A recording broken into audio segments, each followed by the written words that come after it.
What do you say in honor of Funny Story by Emily Henry? We have a readathon this weekend. Okay, not really. I mean, you can do whatever you want. I have a concert I have to go to, so it might not be feasible, but it definitely inspired that urge in me. And by the looks of this library edition that I read, has probably inspired that in many others. If you just take a nice peek at this binding that probably, I mean, it's been a well-loved copy, but I thought that even if we can't do a full readathon, we can at least talk about this book a little bit for, you know, probably just shy of a half an hour based on the precedent of the last couple of Feature Fridays. And if this is your first Feature Friday, hi, I'm Melody. I talk about books and bookish related things on this channel. I'm trying to get better at introducing myself, knowing that not all of you have spent any length of time in this space, but I am grateful for you being here regardless of how much time you've spent in this space.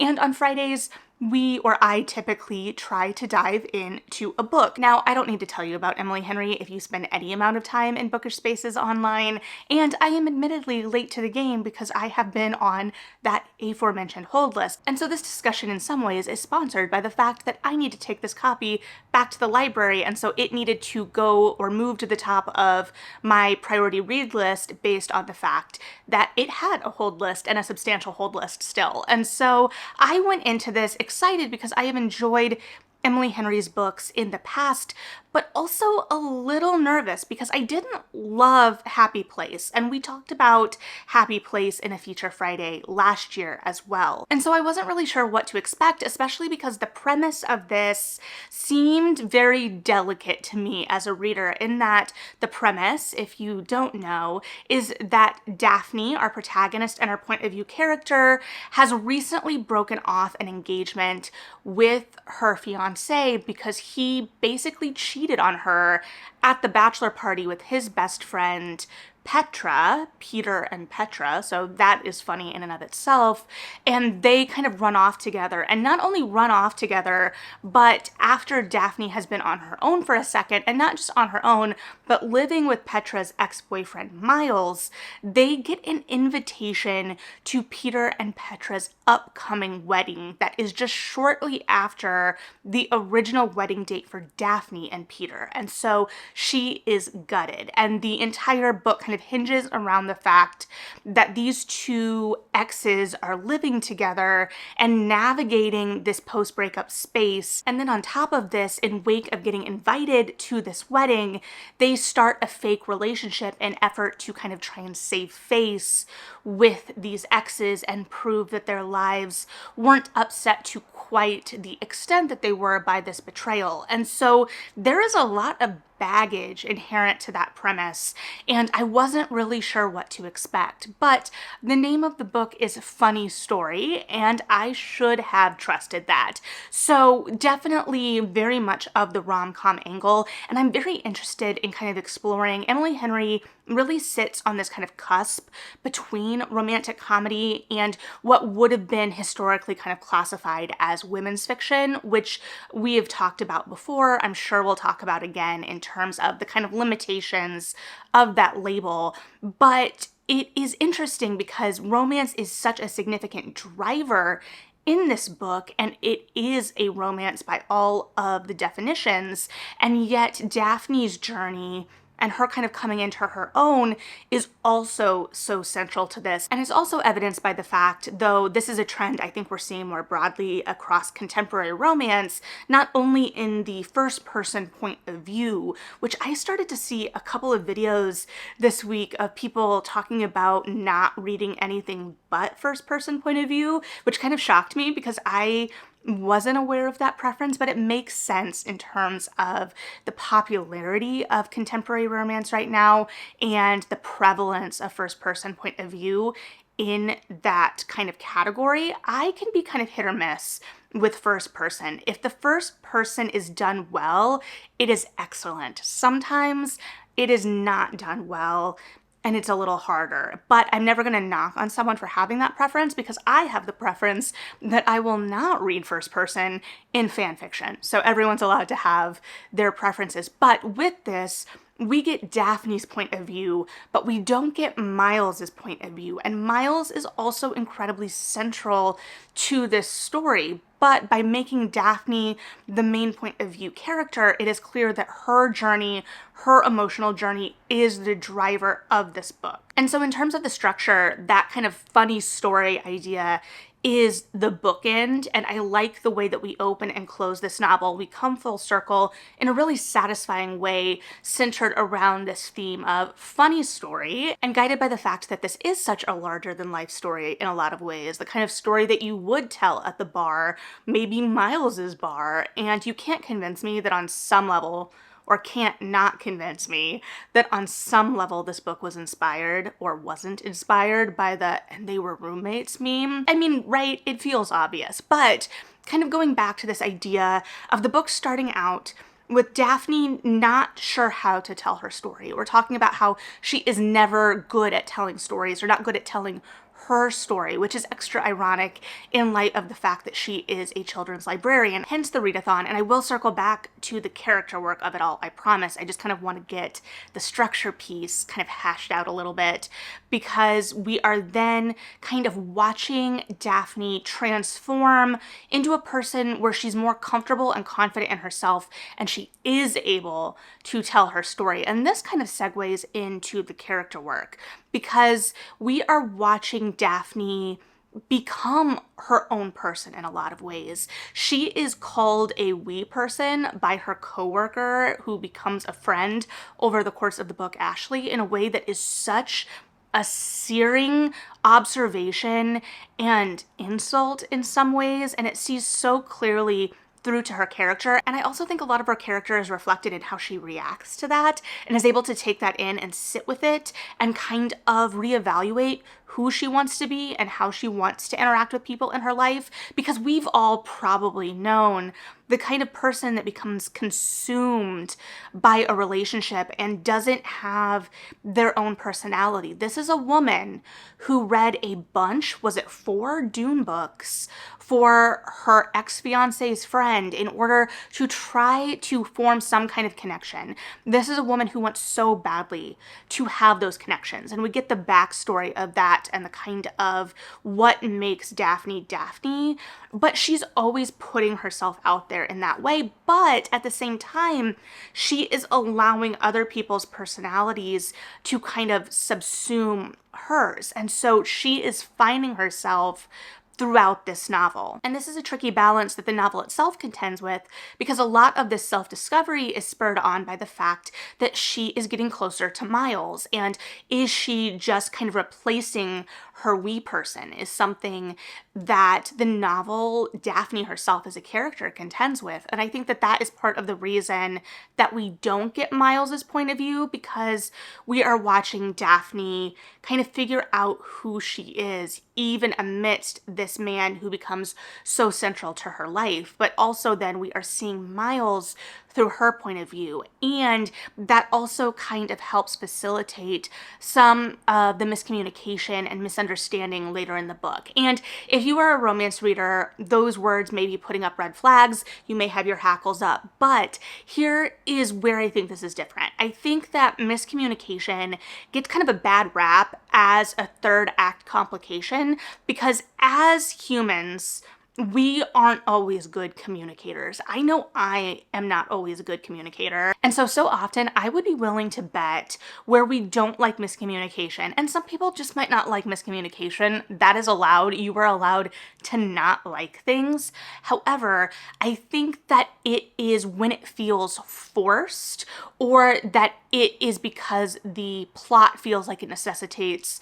that third act breakup or whatever. There are people who don't like the third act breakup, but I think we need some kind of conflict in that third act to really cement the relationship, cement that these two people are choosing each other for whatever reason. I would love to live in the fluff forever too, don't get me wrong.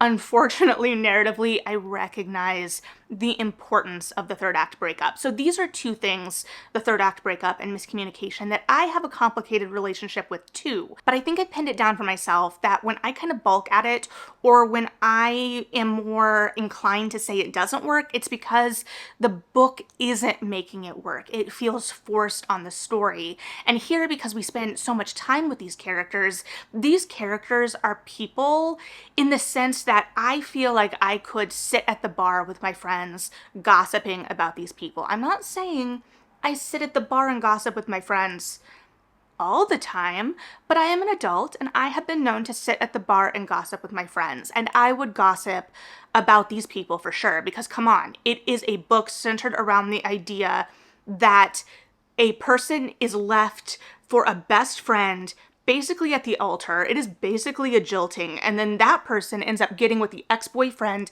of the person her fiance ran away with. If you tell me you wouldn't be talking about that at the bar, especially in a small town like Henry usually features, I would contest that. And ironically or not, based on how the book was kind of constructed, the character I wanted to shit talk the most wasn't either of the majorly offending parties, because those two, Peter and Petra, were in the narrative for sure. We saw Miles and Daphne interacting with these two, mostly Daphne interacting with these two, but they weren't as present in the sense that it didn't feel like all of Miles and Daphne's attraction and action and what have you were driven by trying to show up these other two. Rather, it was a lie from Daphne born of panic and a hangover and sadness that morphed into something more. So they were present enough in the narrative to kind of guide Daphne and Miles's journeys, healing journeys, inner kind of explorations, in as much as they are kind of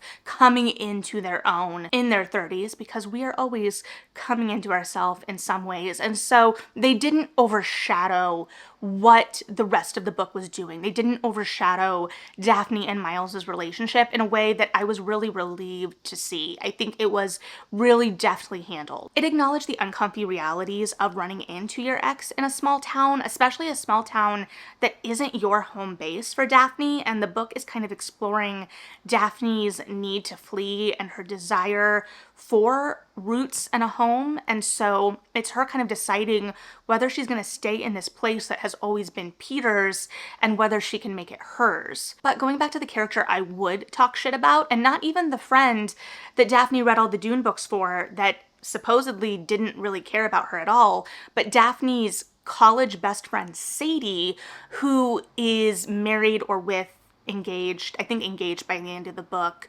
to her ex is Peter's best friend. Very convoluted, I know. And so when this breakup happened, Sadie had basically said, we're not taking sides, which feels egregious enough because Peter was in the wrong here. I think that that is very obvious. He got kind of cold feet, he got shiny ball syndrome, he messed up big time. But Sadie is supposed to be on Daphne's side, and the fact that I feel like I can sit here and kind of almost gossip about this with you, I think shows how emotionally invested I was, how real all of this felt, how wronged I felt for Daphne. But I think what Henry does really well is live in that kind of emotional nuance. She is not necessarily painting anyone as the bad guy here, even Peter and Petra in some ways, because their actions were bad, but it acknowledges that Daphne would have been in a very unsatisfied life if she married Peter. She wouldn't have ever truly found herself. It wouldn't have been the happily ever after that she deserved. And so it acknowledges the harm and the heartbreak, but also looks at the humanity of what is going on. It doesn't absolve Peter for what he did, but it's much more complicated. In that, we also complicate things like Sadie and that relationship, because I would have loved to see Daphne tell Sadie off. I would have loved to see Daphne tell her dad off, and we get some catharsis on that side. But there is a level of understanding of human nature and these characters at the level where we aren't living for that catharsis. We are working toward this understanding and Daphne's realization. And the fact that Daphne is going to mess up over the course of the book, as well as she kind of comes into who she wants to be. She is making new friends in town for the first time, and these friendships are very fresh and raw and vulnerable, and she messes up a couple of times, especially with Ashley, who is the adult services librarian to Daphne's children's services librarian, which, as a side note, I think was very purposeful on Henry's part, because we get to know Daphne through her love of the library and how that connects to her childhood. But one of our first extended scenes with Daphne at her job is her kind of reckoning with her budget and the children that budget is serving and what she is ordering for who. Henry is very knowledgeable, clearly, about the current climate around book banning, the way that children's services are being targeted, and she is humanizing, giving a face and a name to these students, to these children throughout the country who need librarians like Daphne, and the way that that serves the community in a world, the world being the book, where she has already built out the community so vibrantly. I have mentioned before when I was talking, I think, about book lovers, and I mentioned, I think just in my wrap up for last month, that I struggle with small town romances because I grew up in a small town, and I think that they are often a lot more complex than they are portrayed, and not just the fact that a lot of the small towns I know wouldn't be able to support a small town bookstore despite how I would love to see it. And I feel that reflected and celebrated in this book, and not just because we are also in a Midwestern community here in Michigan along the lake as well, but it's exploration of these characters in this small town, even if we're just seeing brief glimpses of them, the businesses that they run and support, the humanity behind things. And Miles even mentions when Daphne is talking about how she has reached out to some of these business owners for help with her readathon, for sponsorship, for what have you. But Miles makes the point that sometimes people just need a face to a name. And so it's really kind of humanizing everyone in the community in this way. And so Daphne is looking to see if she fits in the community, and we are getting to know that community with her and fall in love not only with Miles, but with this place. And Miles is introducing both Daphne and us to this place as well, and all of the little intricacies and the little moments and places that are full of wonder in whatever way. And so yes, I think that some of the building of the vibrancy of this community, especially in relation to the vibrancy of the community in relation to the library being central to this, and I love the library being the center of this, a small town library being the center of this. I forget his name, but he is basically like the young assistant at the library. That was me in high school and early college. I was the high schooler working at the library, and I was just as involved and friendly with these adult women, and it is just such a beautiful piece of the thing. And I think that the library is such an important and vibrant part of any community, especially a small community. And I think that that was very purposefully celebrated here, not just from the angle of readers already being inclined to love that as a place, but for the statement it's making and the reminder of how important libraries are to communities in a world where libraries really are under attack. And I think Henry really accomplished that without ever explicitly saying libraries are under attack. Rather, she is just acknowledging a budget that everyone has to contend with, or everyone, I guess, that works at a library and has purchasing power has to contend with in some way. So remember to check your books out of the library, including this one, to prove circulation so you can get some more budget for your library. Now, overall, I think this was a really tight, compulsively readable book coming from someone who has been in kind of some shaky reading slump adjacent attitudes for the last couple of months, right? There were only a moment or two that I noticed that kind of drew me out. I think Ashley was introduced as the adult services librarian twice within chapter 6, or close to where she was introduced in chapter 6, in a way that felt like maybe it should have been copy edited out, but that is a really small gripe. I really enjoyed how this was structured, like I said, in relation to the focus of this book and getting to go on this journey with Daphne as she got to expand her world, and how we as readers got to benefit from that expanded world as well, as her social circle became more vibrant, as she contended with a lot of messy emotions and truths about herself, as well as how she wanted to fit in amidst this community she was building for herself, not just the small town of it all, but also Miles and Miles's sister and her friendship with Ashley,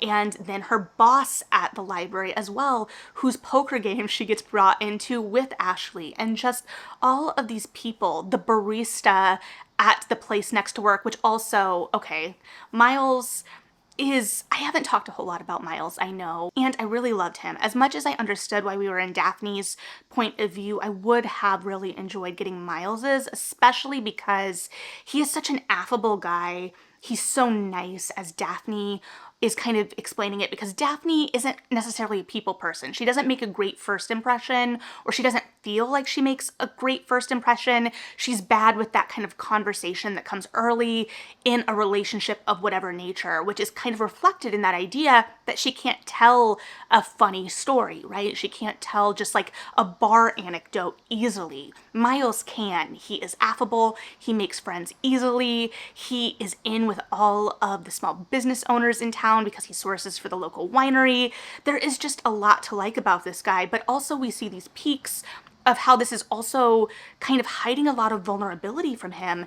And some of the most cutting or emotionally raw moments I found in the book were when Daphne was kind of self-deprecating toward herself, and in the process was cutting down Miles's experience, and he vocalized that. So she would say, like, you don't understand because you're so nice, or you have to say that because you're so nice. And he would respond with something in the vein of how that undercut his opinion if he told her he liked her for whatever reason, or liked this or that, and she just said, well, you have to say that because you're so nice. It was invalidating his opinion and really showing that kind of vulnerability. So how that attitude and his attitude, his friendliness, was genuine, but how it was also kind of hiding a lot. And I would have liked to dig into that a little bit more. And I know, again, that that is part of the miscommunication we were exploring. But I think that that's also evidence of the character work and how smooth everything is, how invested we are, because I would say this is a character-driven novel. While in theory we have this idea of this upcoming wedding kind of looming over things, that's not the driver. And that's also not the kind of countdown, because there is this time limit that is kind of upping the stakes of everything, which I think was smart too, because you do have this thing that is a little bit more ambling. And I don't mean that in a bad way, but we're kind of discovering things here. So by having this time constraint, we're adding this extra layer of urgency to everything that I think is really needed, and it helps just create stakes. And yes, that is my dramaturg brain. However, where was I going with this? Oh, right, the wedding isn't the main driver. But overall, I just really loved this. I would love to sit at Miles's wine bar and get to just talk to these characters for a while. And ironically, for a book I went in kind of hesitant about, it has moved to the top of my Emily Henry rankings, not surpassing Book Lovers yet to my recollection, but I might need to read Book Lovers, Beach Read, and this one kind of in combination. I do admit that I have not yet read People We Meet on Vacation, which I know is particularly egregious because I know it has the soonest movie adaptation, but we've got time. We will talk about it, don't worry. Or you don't care, and either way we're good, but thank you for caring today and hanging out and listening to my thoughts. Like and subscribe if you feel like it. Read something good, maybe host a readathon of your very own, but yeah, bye.